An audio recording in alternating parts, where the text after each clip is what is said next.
it's good and it's important to have a very clear picture of where we want to end up. However, you don't map out everything from start to finish, especially when you've got a huge goal, because when you do that, you can be so overwhelmed by what you undertake. You know, it would be a miracle if you even got started.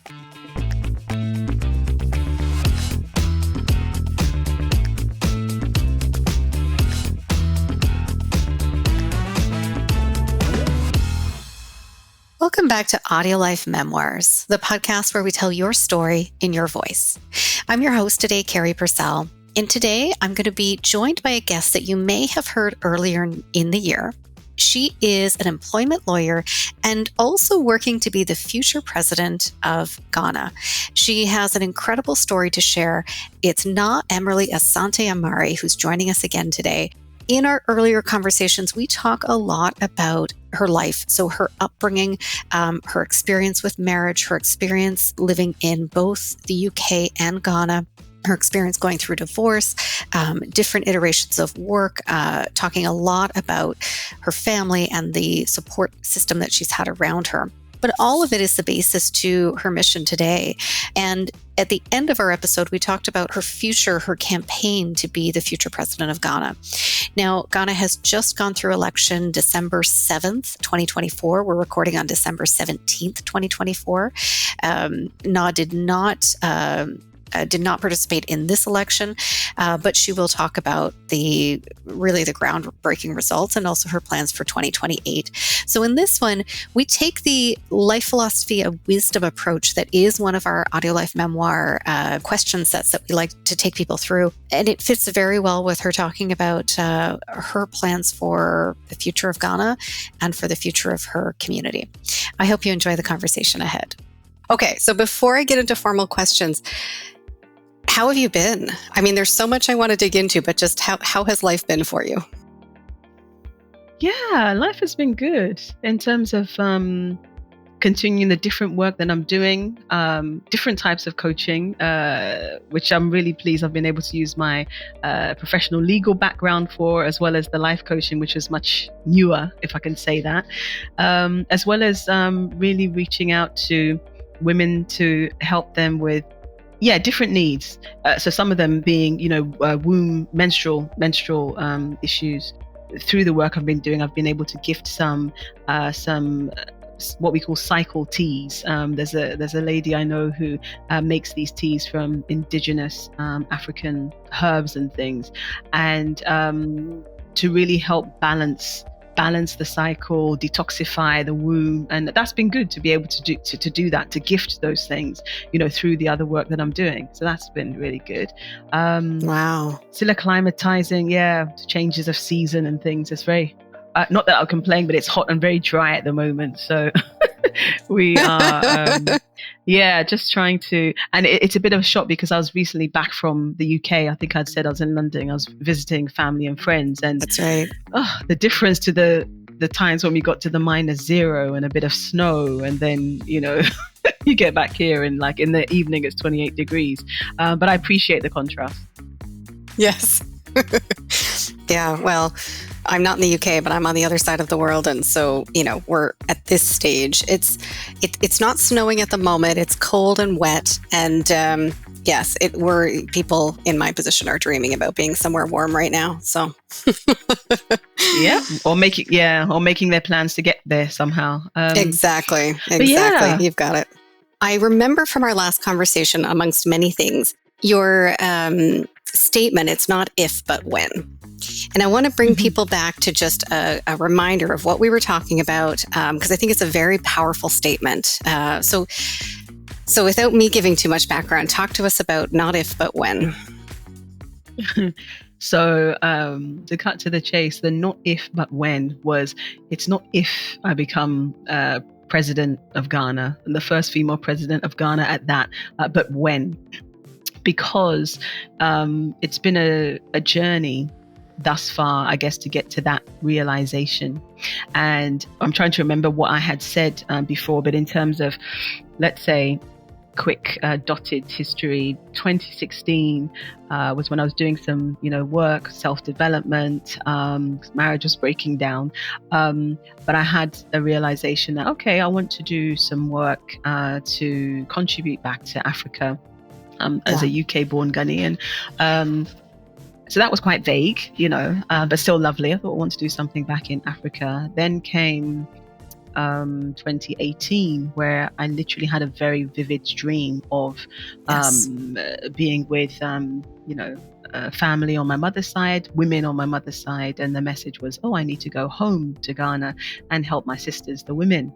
Still not clear enough for me, because I'm thinking helping them do what, So then the message came in 2019, where I got a literal call from somebody who was campaigning for women, on their behalf, but men campaigning for women and saying, we need women to take back the reins, and you should come and run for president. And obviously on the back of the things that happened before, I literally said, I've got no idea how this is supposed to happen. I will do that. Just so it's kind of come from there. Indeed. So we've had the 2020 election since then, and we've just had the 2024 elections, both of which I did not contest in for various different reasons. And for me, the way that I've learned to go about creating my life is that it's good and it's important to have a very clear picture of where we want to end up. However, you don't map out everything from start to finish, especially when you've got a huge goal, because when you do that, you can be so overwhelmed by what you undertake. Yes. It would be a miracle if you even got started. So I have been learning to go with what's the next obvious step?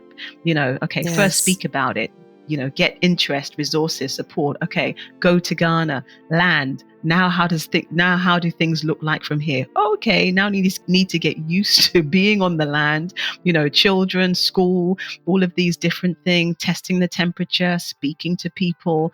And so that's kind of what I've been doing here on and off since 2020. It's not a straight, yes, this is what I'm going to do and I'm going to do it tomorrow. It's the long game. However, the magnitude of the vision is the thing that creates the tension that helps me move forward. And that's why I say it's not if, it's when. I can't tell you exactly when, but I know that there is no going backwards. Every step is a step forward, even when it feels like I'm standing still.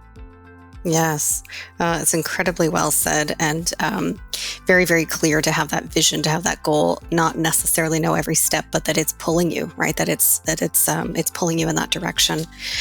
So, talk to us about, last time we spoke, we didn't get into what mattered to you to change in Ghana, why female representation was so important. You touched on that a little bit, but I really want to get underneath, what change are you looking for? What do you know that you can bring?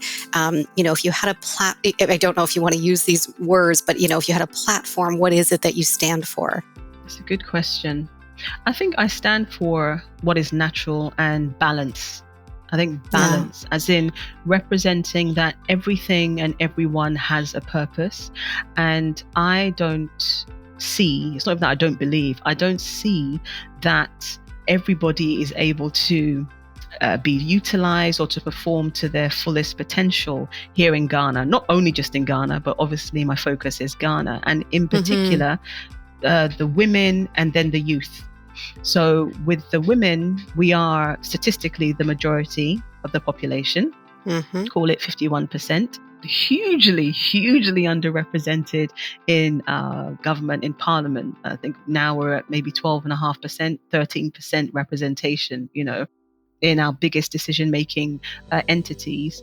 Even in our traditional leadership, as in our chiefs and our queen mothers, the queen mothers equally are vying for more opportunities to have their voices heard, which really was a shock to me. I thought, government is government. But of course, in our traditional structures, we have things handled. And no, the queen mothers are struggling as well.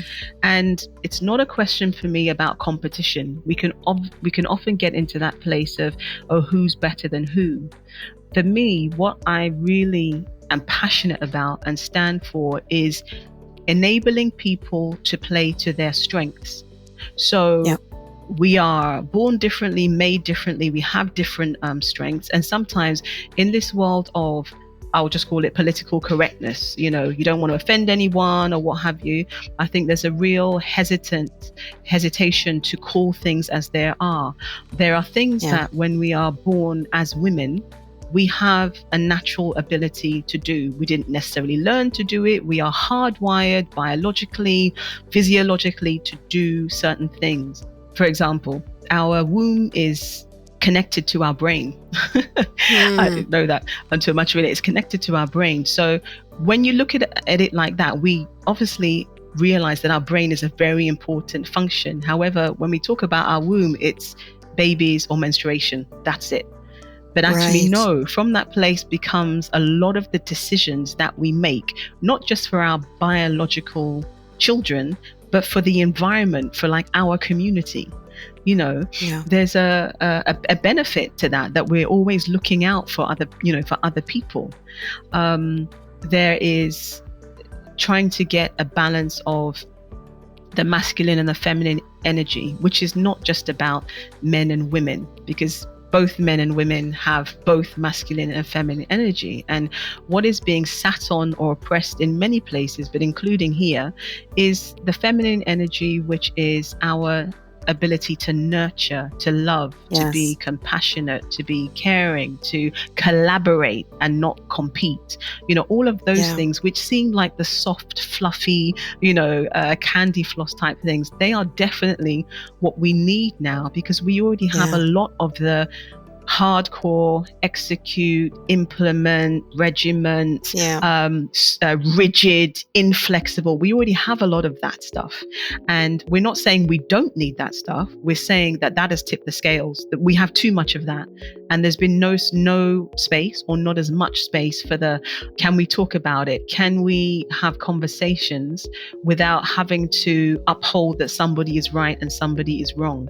Mm-hmm. And, in that context, it's why I run what I call these venting rooms, which are literally opportunities for women on one hand, men on the other hand, to put words to their feelings. And nobody's allowed to say, you're wrong or you're right, or I agree with you or I don't agree with you. Because if somebody has had a lived experience, how dare you challenge what they've actually been through? You can't. It's not a matter of science or anything like that.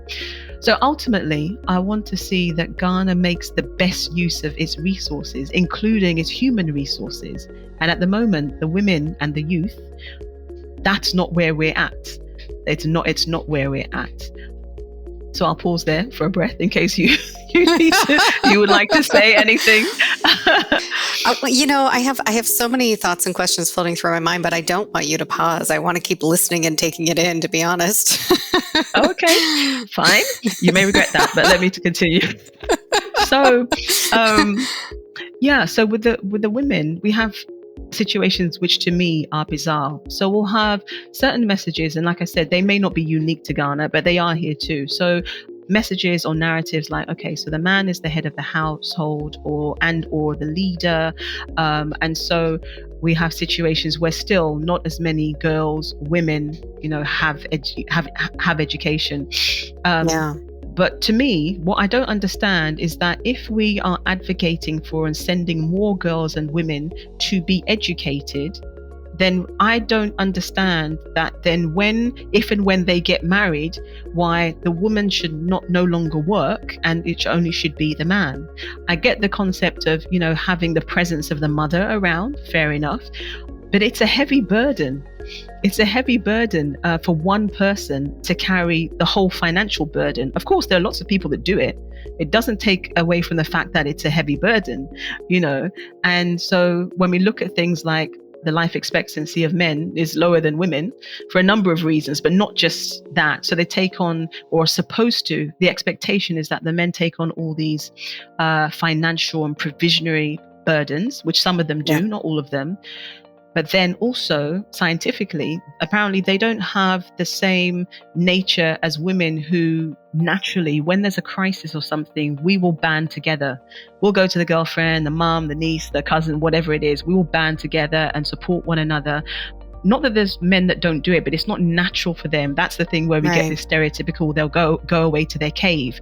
So not only are they carrying the burden of, I need to provide, I'm expected to, provide for this whole family. It's now when they come up against a road bump, they need to go and sort that out themselves as well. Whereas we will divide it amongst ourselves, So not having more of the women's ability for collaboration and things. It's like they're carrying weight that they don't need to carry. And the women are carrying the burden of almost unfilled potential, hitting, we call it, I guess, a glass ceiling, some kind of ceiling. And it's not for want of that they're not qualified, they're not capable, but just, well, no, that's not your job, so don't do it. We're supposed to do it. And it's not helping anyone. Yeah. The youth is another question. With the youth, it's a question of, we have strong traditions about respecting our elders. I take nothing away from that. Yeah. However, we seem to be in a situation where that respect is only expected to go one way, up to the elders, and not back down to the youngest, to the youth. That doesn't work either. Because, just because you are younger than someone, just because even you're a child, it doesn't mean that you have nothing valuable to bring. Like I'll say to my boys, I am your mother, but I don't know everything. There's things that you have been through, will go through, that I've not been through, I may not understand. So you will be teaching me things as well. It's not just because, yes, I have lived a whole life before you and I do have valuable wisdom, but that does not negate the experience and the wisdom you have, even though that you're, 20, 30, 40 years younger. So there is a lot of frustration in the youth from that perspective, that when they try to voice their simple ideas and their thoughts and their concerns, that to those who, let's say, are not up to speed with, how maybe to communicate with the youth these days, it's taken as a form of disrespect, challenging authority.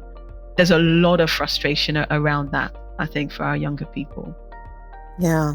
There's a lot we're going to dig into there, but let me pull us back to sort of the beginning of this conversation, which is about female representation in office, and possibly as the president. So how do you see, and also, feel free to talk to us a little bit about the 2024 elections. How do you see that difference? How do you see that representation mattering and making the difference that your vision is drawing you toward, that is the change that you want to impact and that you want to see happen?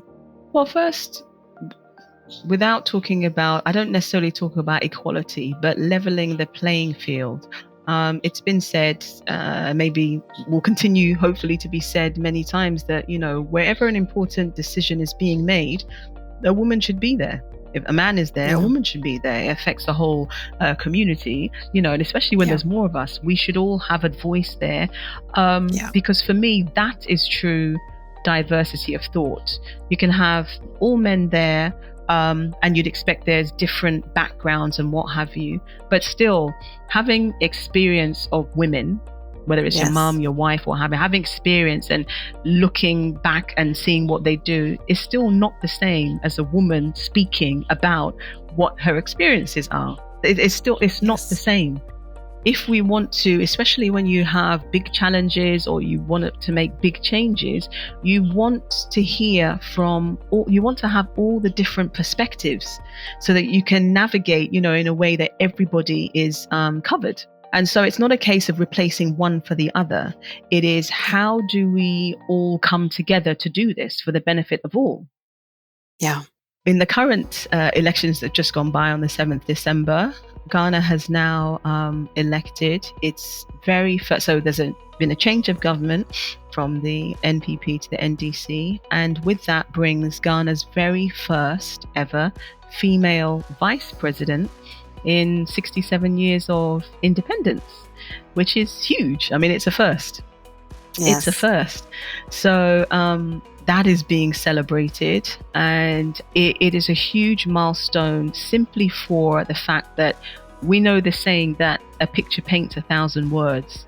So what I'm saying to people is, no matter what you think of the party that's in place, the person that's in the position, you can't unsee that now. You cannot unsee that a woman is now occupying this position that has only ever been held by a man thus far. Amen.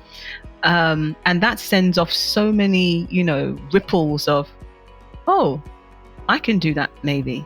She's there. Yes. I can do that. In the same way that for the US, when Barack Obama came in, it's like, oh, he can get there. Maybe I can do that too. That's a huge achievement for Ghana, for which I'm really excited, because then it also brings the conversations. Usually in the past, and I've had some conversations about, okay, yes, my personal journey, this is what I'm going for, but also I want more women to flood the leadership, as I call it, to create this real balance. There would be questions like, but is Ghana ready for a woman president? Yeah. And it always used to take me aback, because I used to think, how does one get ready for something that it has never yet had? Where do you get the benchmark, the milestone, for that? However, this could be seen as a really big springboard, that now, we have a female vice president. You'd think, okay, so maybe it is possible. But the main thing is about that saying that, you can't keep expect to do and keep doing the same things over again and expecting a different result, which to a certain extent we have been, in the sense that, yes, different parties, but the look and feel of the parties are pretty much the same. You bring in a woman, and no, I would not heap all that responsibility onto one person, no. But we need the dilution. We need a different way of seeing and looking at things. Some jokes seem to be here that the country will not have a sufficient number of public toilets until a woman is president, because it's us who really use them. So like key things like facilities like that. Yes. And on the one hand, we laugh about it. On the other hand, the important and really sad side of that is that when we have issues of when we talk about menstrual hygiene and period poverty, that feeds into that. We know that, for instance, you should only wear your sanitary products for a certain amount of time. But for women that don't have any proper facilities to use, they will do, what they need to do by any means necessary to make sure that they can maintain their dignity, and that's not always by the book, whatever the book is. Yeah. Wow. So, really, really, well answered. You talked about the importance of having the voice in the room, which I completely agree. You kind of drew that into a vision of not just more voices in the room and more diversity in thinking and problem solving, but in my mind, what I actually saw as you were speaking was just that balance, right? Hitting that balance. And you're certainly not trying to throw it out of balance. You're not trying to displace men, for example. You're just trying to find that balance of voices. I heard that, that visual representation is so important. You didn't explicitly say for young people or young females, but for anybody looking and seeing that role model, seeing that option, seeing that thing that they never imagined, and being both empowered and inspired to believe that it could be their path as well. I very much agree with you on the diversity of thought. I think you brought up a really, again, vivid and practical example of just the toilets and that level of, right? Yes, we can laugh a little bit, but really we're pulling out a very, very honest, concrete, practical example that is more important to half of the population than the other half. And who's going to make that change? And so much more in there, but just highlighting a few of those important things that came out. You did touch on tradition as well, right? So we have sort of the political level of leadership, and then we have the traditional kind of construct as well. You talked a little bit in our last conversation as well about some of those traditions that are important to your family and to you passing on to your children. But I wonder if we can revisit the conversation about what traditions and values do you hope to pass on to, let's say, to future generations. Of course, this can be your children, but future generations. And if I can, maybe tie it back to the cultural traditions, because I heard in your statement that those cultural traditions are important, but may also still be perpetuating, or maybe perpetuating some of where you see change needed. and may need some change as well. So I'll let you take it. So when I speak of cultural traditions, given that there are so many tribes in Ghana, it's difficult to say, to generalize and say all of them. But I think on a general basis, if I can speak about, I was speaking before about elders and respect. I mean, that's a major one, that you have wisdom and respect the older you get. But there are things where, for example, in terms of how families operate, not all of them, but it's very common, for example, that, if you are the firstborn, technically the first to work, and you have siblings, as soon as you get your, first job, you're not able to just focus on yourself. You need to think about your family. You sending home money and what have you. Now, you wouldn't think that as a big thing. You think, okay, families care about each other. It is, however, speaking to so many people, a huge burden. You're just trying to set your life up, if you like. And so it's almost like before having your own children or anything, you're already taking care of some. And we've talked about the financial burden. So yeah, for me, they weigh heavily. They can weigh heavily on the men. They also weigh heavily on the women when fathers are not around. And then they can also weigh heavily on the firstborn or the elder siblings of younger siblings, because everything is about now putting it into the family. So it can be very difficult. You think, whereas, in the UK, maybe we talk about, my goodness, at what age will a young person get on the property ladder? Those kind of things. Here, it goes beyond that in terms of, my goodness, whenever people are thinking, when are they going to get married? When will they ever be financially stable enough to do all these things for themselves, when at such a tender age, it can feel like they're carrying their family, a family that they were born into, and now they're looking after a lot of other people. And like I said, that can be looked at, well, of course, we're there supposed to look after family. But for me, that is not sustainable. So many people are suffering. And it probably will be said, if you are lucky enough to make it out of the country because, and you manage to, economically migrate, find a job, and can be sending money back home, that's one thing. But there's a lot of pressure on you then as well. And because there's limitation, let's put it that way, on people understanding, especially if they can't travel outside of the country, as to what the reality is of working abroad, living abroad, usually US, UK, Canada, Australia, Europe, somewhere, where you think, oh, wow, you've got great opportunity. You can earn lots of money. But there is no appreciation, understandably, because how will they know unless they go, or people tell them the reality of what they're living? When we think of the US, the UK, and people there are saying they're struggling, utilities are going, the cost of utilities are going through the roof, food, everything. So they have their own issues. But that there is a disconnect between what people understand on the ground here, because then they'll be asking for things like, oh yeah, bring me, buy me a PlayStation. When you're coming back, bring me a phone. Can you just put me into your luggage and take me over to where you're going? Yeah. There's no real appreciation for the magnitude of what it takes to be able to be there, to stay there, to send, money back and things like that. So in terms of traditions, it's difficult in terms of, we need our elders to listen, to be able to listen without feeling challenged and disrespected. That's a major thing. And I'm so glad you had mentioned, you had said about what it may look like for females now that there's a female office, but younger females, because our current vice president-elect is in her early 70s. So by the time they've done, one term, she'll be mid 70s. And I take this victory, I do not take that for granted, and I take nothing away from them.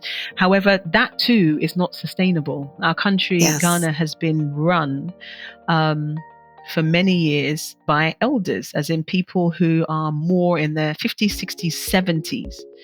And, it's finding that balance where the elders are in the minority. Ghana's quite young, it's very youthful. There's hardly this big age gap here that you may find in other some other countries, so not so many elders are there, but there are lots of preteens, teenagers, those in their 20s, 30s, lots of them. Yeah. And in the same way I was explaining how as women we seem to be under some kind of glass or other ceiling, the youth, it's the same, if not worse, because when you have that many there'll come a point where there's a breaking point, so it's either they are heard voluntarily or they will make themselves heard.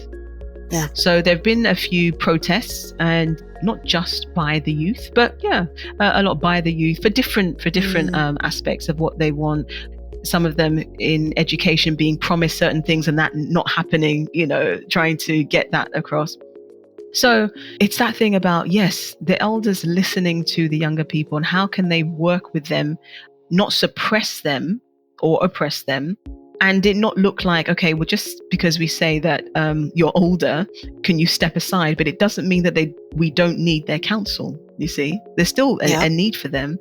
But again, making sure that we make the best use of the potential. Young people, stereotypically, more energy, more innovation, maybe more direction.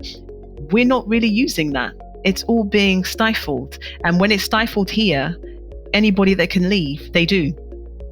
So the country is missing out because some people won't step down. They don't want to let go of the reins. And it's not really helping us on a general level, or helping the country on a general level.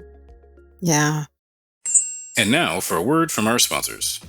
Ready to share your stories and life philosophy, or capture those of a parent or grandparent? Or maybe a corporate package is right for you to build connection across your workforce and add value to your clients. Visit audiolife.io today to learn more. Our listeners will get 10% off using discount code GIFT10 and order number AudioLife Podcast. AudioLife, where memories find their voice. Yeah, so much of what you're saying, and I'll come back to specifics, but so much of it is just really pointing at that indication that it is time for change, right? So seeing the first female vice president, you were saying, how do we know when they're ready? So we're getting those sort of indications that there's time for change. Having the youth protest or speak out or saying we need to be heard. There's those acts and evidence of need for change. And you've talked a lot. I think you've tied in both from I think you've pulled them together from a traditional and a cultural and a governmental office perspective. What change needs to happen? I want to pull you back but I want to pull you back to what are the traditions and values that don't need to change? What are those things that we need to pull forward as we look at what to preserve in a time of change? I think there are traditions which are more about how we help one another succeed in life. And what I mean by that is we would typically call them rites of passage. There are various tribes, for instance, that I think they still do practice some form of rite for girls, once they've had their first menstruation, and into womanhood, that hand holding. It's so important because so much is lost, and so much, I think, has become objectified in terms of men, women, sex, and these kinds of things, that it's like we've lost the bigger picture of, okay, humans first, and then, we all have our walk of life. How do we make those transitions? Help around those points of transition, it seems, have been lost. And I say lost because we used to have them, and they are present in certain places. I can't even talk about them with full experience, but I know just from relatives and things, different tribes, like I said, for the girls and for the boys at certain age, they're supposed to be in a certain place where they have they're exposed to other men. What do they need to teach them? That is important. Not allowing the situations that we find ourselves to dictate how things move forward. And what I mean by that is, technically I am a single mother, and I have an ex-husband, and we have our children, and there's a lot of conversations around, okay, can women raise men, for example? Now, just because a woman is no longer in a relationship with the father of her children or another man, it doesn't mean that she single-handedly is going to raise that man. However, for me, it is our responsibility to make sure that our children, be they boys or girls, are exposed to positive male role models, be it an uncle, a grandpa, somebody at church, somebody at football club, whatever it is. Because we exist in this society together, and they have to know how to develop or learn how to have these interactions, even though they're not maybe present in the home, you know? So it is important that we have some of these traditional means of relating. It's important for girls to be with girls, women to be with women, boys to be with boys, men to be with men. And it's so that you have those spaces where instantly you feel that people get you, they understand you. And then it's also important that then now we all come together, isn't it? We can see, okay, this is what this group of people is like over here. They're good at that. We don't have that, but we're good at this. So this is what we can contribute so that everybody does better. And sometimes, again, whether it's political correctness or ignorance or whatever, sometimes there can just be that frowning upon, well, why are you just having this unique little group over there? Like, well, it's important. It's not natural for us all to be together all of the time. Sometimes we have to be alone. Sometimes we have to be with the people that look like us. Sometimes we have to be with the people that don't look like us. Like, we need all of those permutations to make the fullest, to live the fullest life, I think. An excellent answer, as I expected. I think, I heard a lot about, so I heard wisdom in your voice, but I heard a lot about sort of access to wisdom of other generations, of other, other groups of people, a lot about teaching and shared teaching and learning. I know that going into that question, you were emphasizing how important it is that the youth are also heard. So it's not just that one way, communication path, but it is role modeling. It is access to that wisdom. It is sharing that teaching and knowledge. I still, again, hear in your sentiments, balance, diversity and balance, right? So it's not just that one group. It's not any one. It's all of them at different times in different doses, if you will, right? Just creating that balance. I think there's a lot there that's really important. I think, so maybe we'll pause on wisdom for a minute, and I think I want to ask you, what does wisdom mean to you? And, if you, and I know you do have examples. So if I can ask, who embodies wisdom in your life?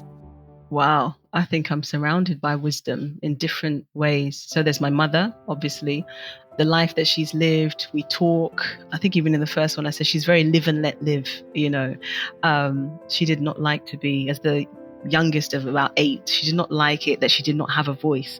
So she's raised her children that, as she's not perfect, but as much as she can, if she wouldn't like it, then she would try not to do that to us. She doesn't like being forced into things. And so, yes, definitely in the position where she can make suggestions now without it feeling like it's being forced down, our throat. And my children, 13 and 11, I think that significance of curiosity, the questions. Can I ask a question? And in this house, we're allowed to ask questions. We even challenge you to ask more questions. So it is, the thinking behind the questions, just thinking, well, wow, how did we get here? And it could be the why, why, why did you do that? As opposed to doing that, for example. So there's the children, just literally, I guess, how we approach daily life, maybe to the extent where, if, for example, maybe there's a discussion. I think it's happened in the past where I think there was a discussion I needed to have with their father, and I discussed with them that, this is the issue and this is what we need to do. And one of them said to me, yeah, do you know what? I think we should speak to him. It was hilarious to me. It's wise. That I was thinking, are these my children? I think we should speak to that. the fact that they have a good read. They have a good read on us. They have a good read on their parents, and they can see that I'm not sure about this one. Maybe we should handle like that. So I think one of them in particular is quite diplomatic, I think, in his approach to life, and likes a quiet life. He's a bit like me. I used to very much be the people pleaser. No conflict. No, everyone must be happy, but from a good perspective, innocent, perspective. So there is that. I usually say that children my children anyway, are my master teachers, because sometimes there's things that they say that you just can't deny, unless you're going to lie to them and be a hypocrite whilst you're telling them that it's not good to be a hypocrite. That's not going to go down well. There are other people around me, like who I call my sisters. There are my blood sisters, my biological sisters, and then there are my, I guess, my cultural, my spiritual sisters, but they're here. I think when I say I'm grateful, I think I'm very fortunate. I walk with a lot of people, whether if not physically or online or what have you. So I have, and because I like to speak to a lot of people, I listen to a lot of people. I may not agree with everyone, and that's fine. That's absolutely fine. I don't have to agree with everyone, but I think my ability to listen to other people, and then what I do is then I kind of, put that into my decision-making matrix. It's like, I'll take a bit of that. I'll take a bit of that. No, I'm not sure about that. And then I just come up with the thing that I think, this is what will work. Yeah. And but again, considering broad perspectives, considering those voices. Absolutely. And my partner as well. So I'm surrounded by lots of different perspectives and diverse perspectives in terms of age, in terms of background, as in born in Ghana, born in the UK, born somewhere else, in terms of gender, in terms of ethnicity. I have my close people from different places, so that I think helps me keep grounded. Okay, so I want to pick up on a couple of things. This was just a tiny point that you brought up about, in the past, avoiding conflict, wanting to be a people pleaser, which of course often, can come out of a peaceful place, right? A place of looking for peace. So how do you approach conflict resolution today in personal and or professional settings? Talk to us about that, because it sounds like there's at least a change in mindset. Oh, absolutely. So talk to us about that. Yeah, absolutely. I usually tell people that I'm a recovering people pleaser. And I guess it came from a time where maybe I felt that if there was conflict, then I wasn't safe, or I wasn't happy, or I wasn't accepted. And through having done the work and continuing to do the work, on myself, how do I operate? How do I relate to people? And realizing that the gift and the curse almost is that, like I said, I'm very much around people and have people around me. So now, whereas conflict used to be something I'm scared of, conflict is what I see as an opportunity to gain clarity. Because if people don't agree about something, that means they must have a difference of opinion. So it's like, what are you thinking? Okay, and what are you thinking? What are you saying? I was thinking, oh, I see. And I am hardwired to want to put on, and again, there's positives and negatives to that, but I am hardwired to be very invested in what other people think and how they feel. So because I'm able to put myself in other people's positions, I end up creating spaces where people who can't be together by themselves, they can be together with me. I don't know if that makes sense what I'm saying, but it's like, I don't like that person. I'm not going to, but Naa's having this thing, and, so we're all going to be there and we're all going to play nicely. Because I'm listening to everybody, and I can communicate for other people. It's like, well, I think what this person is trying to say is this. Like, I understand that, and this person's trying to say, so seeing through that, having been able to kind of move away, for the most part, still learning, still growing, but for the most part, having been able to increasingly move away from being conflict averse and seeing it more as a powerful tool, for gaining clarity. And when you get clarity, then it's easy to get resolution, So now I sometimes find myself kind of like being excited by conflict. It's like, wow, what's going on here? which is a very different, very different me to, 10 years ago, 10, or so. Very interesting. I love the change in perspective that it's an opportunity to gain clarity and look for resolution, right? There's sort of that exciting problem-solving aspect to it almost. Yes. But also very much listening, very much practicing, empathy to hear and feel and understand where that person is coming from or where that other position is seeing things differently. Yeah, great answer. Thank you. Thank you. So I think I want to pull you back to another theme. We talked about it explicitly at just the very beginning of our conversation, but I hear it throughout a lot of your answers, and it's gratitude. I think I just want to ask you what role gratitude plays in your life. Oh, wow. I am ever more in a place of gratitude, in the sense of not taking for granted all that is around me and what I have. And it aligns very much with this feeling I have. It's like a passion where I think where we are in the world right now, I think that collectively we take for granted the wonders of the world. So for example, going back to my usual theme, the fact that, women give birth, I don't know what the statistics are now, women give birth, one born every minute, they say. It's probably something like that. So just because women give birth, every minute in however many countries or whatever, does not negate anything about the magic of that process. Sometimes you don't know how women come through this, because unfortunately we still have mortality rates. We still have women dying in this day and age of high, technology and the rest of it, still dying through labor or shortly after, So for me, it's like, let's not take that for granted. It's situations like that where, you can be in the place, like I say, why I said that I won't complain about the heat, because, when I traveled, it was very cold, and I was thinking, well, at least I can appreciate the contrast, because then I go to the market and, some of the women, they haven't seen me for a while. It's like, oh, where were you? Oh, you're back now. Next time you're going, make sure you put me in your suitcase, so the fact that I can actually go to somewhere, it's like, I like the cold. Yeah, take me. So I'm surrounded by daily reminders of what I have compared to people that do not have those things. And some of the things I have, they don't want anyway. That's not the point. Sure. Very much in the place of, I think the teaching is, but the more you give thanks, the more you'll be given things to give thanks for. Yeah. The more you give thanks, the more you'll have to give thanks for.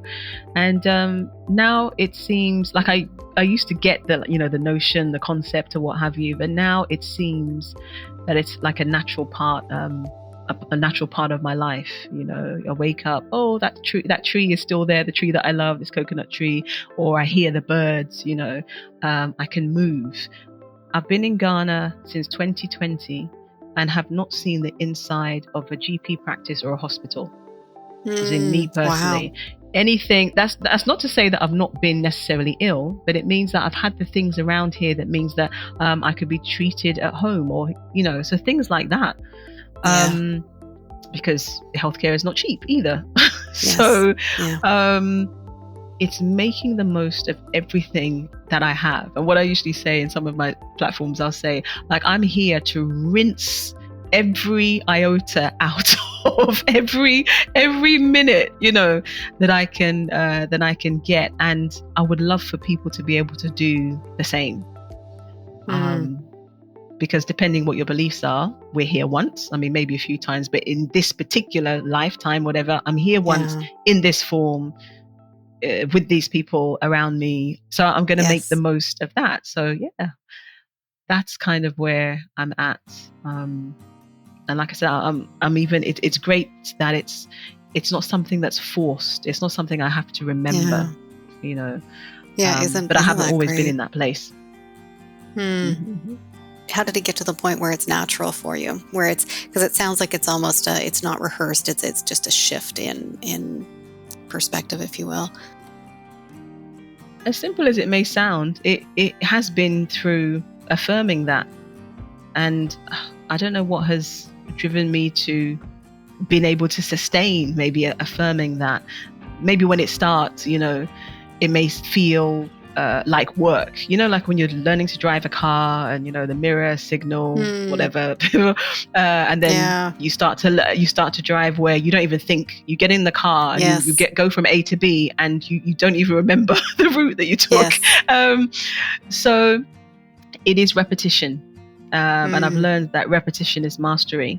And obviously, I think I must have been in the place where I've been able to do that. So that's from coming from a place where I can recognize, oh my gosh, where are we now? December. So, December 20 or December 2021, I was not in this place. I've just been a year working with this specific organization where I do this legal coaching, which has been phenomenal for me because, like I said, it just helps me fuse like the different parts of what I love to do professionally and vocationally together. But before that, it's like it was real struggle. I remember a time where the gas went off. I mean, the gas that we use for our cooking, and I didn't know how I was going to pay to fill it up. It was, I've had those moments. You just think, wow, that was in that time. And now to be in a time where I can say, oh, this sister's having a difficult time, come live with me and you don't have to pay anything, for example, and the gratitude that comes the other way, where it's like, oh, wow, can you really do this and everything? And I always say, you have no idea what it feels like for me to be in the situation, to be able to do that for somebody else without depleting my own family, like the needs of my own family. It's new for me, so it's all, I hope it's not a novelty, but it's all, because I've not been in that situation before. It's always been a giver, but detriment, like giving when I don't really have much to give, and then struggling, and then, Well, I think before we wrap, I want to bring us back to just a couple more topics. A big theme throughout this conversation and our last is this idea of leadership in your current role, but also taking on greater leadership. And I want to ask, what are your thoughts on leadership and influence?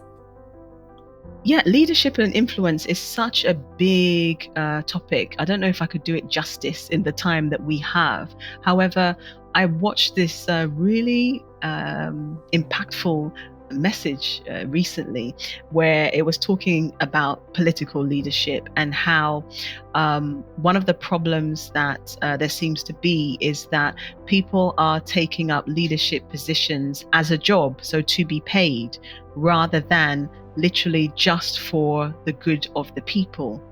I understand that, yes, we need to eat and what have you. However, that so aligns with where I am at, because I'm doing the work that I enjoy to do. I am not, it may sound weird, but I'm not trying to run the country because it's a job that I'm going to be paid for. It's like, we need the people who are currently willing, I was not always willing, but who actually, most of the people who don't really want to, get involved with politics and everything, they're exactly the people that we need to have in that position, that have the interest of the people at heart. That they would, if they could afford otherwise, do that work as a labor of love. And that's what I would like to do. I would love that. As much as we say the children are the next generation, and have something wonderful to leave to my children, I say no. Ghana I have a birthright in Ghana, and I would like to enjoy the best of it before I leave this place. So can we all just get together and, do what we need to? So leadership, it's about vision, having the real interests of people at heart, and being devoid of ego. It's got to be more about, other people. It's not about me. I used to actually say that I'm going to go for the presidency. But if I see another woman who I feel is more qualified or better fit, I will support her. And other people would say to me, well, that's not the view of somebody who really wants to lead the country. But it's like, it's not about me. To the extent that it's not about having gratification for doing this thing. It's like, this is the job that needs to be done. Who is best suited to do that? Yes. If it's not me, how do we find that person and support that person? Absolutely. Fantastic answer. And, it was, the question was just simply, what are your thoughts? You've shared some really important mission-driven and meaningful perspectives on that. So thank you. I'll end just this conversation for today with a question that could be a big question, but I know you're putting all of the building blocks in place and already doing this. So, but it sounds like a big question. So, what would you like your legacy to be? I would love my legacy to be that I help people regain their humanity and have the love and respect for one another, whatever, their background. And for my motherland, that the wealth is viewed not just in terms of cedis, pounds, dollars, what have you, that the wealth in and of our people is equally important. Wonderful. Well, I can't thank you enough for joining us again today, for giving us the time, for sharing so much wisdom, for really giving us the vision of where you see Ghana going, what you want for your community, for your family. I just want to thank you. Harry, it's been an honor as usual. Thank you so much for inviting me back to share, and I will keep you posted come 2028. Yes, please do. I know work will be ramping up before then, and we'll continue our conversation privately but publicly whenever it makes sense. I mean, it's such important work to be able to share with people, and thoughts and movements and ideas. So again, it's been my pleasure, and I appreciate you bringing this forward for everybody, and we support you. Thank you very much. Thank you for AudioLife. Thanks, Naa. You've been listening to AudioLife Memoirs, the podcast where we tell your story in your voice. I've been your host today, Carrie Purcell, joined by Naa Amerley Asante-Armar. I hope you enjoyed our conversation, and if you did, don't forget to rate our show and subscribe so you never miss an episode, and it helps others find us. See you next time.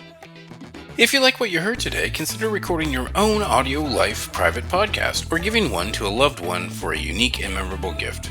Today, AudioLife listeners will receive 10% off using discount code GIFT10 and order number AudioLife Podcast.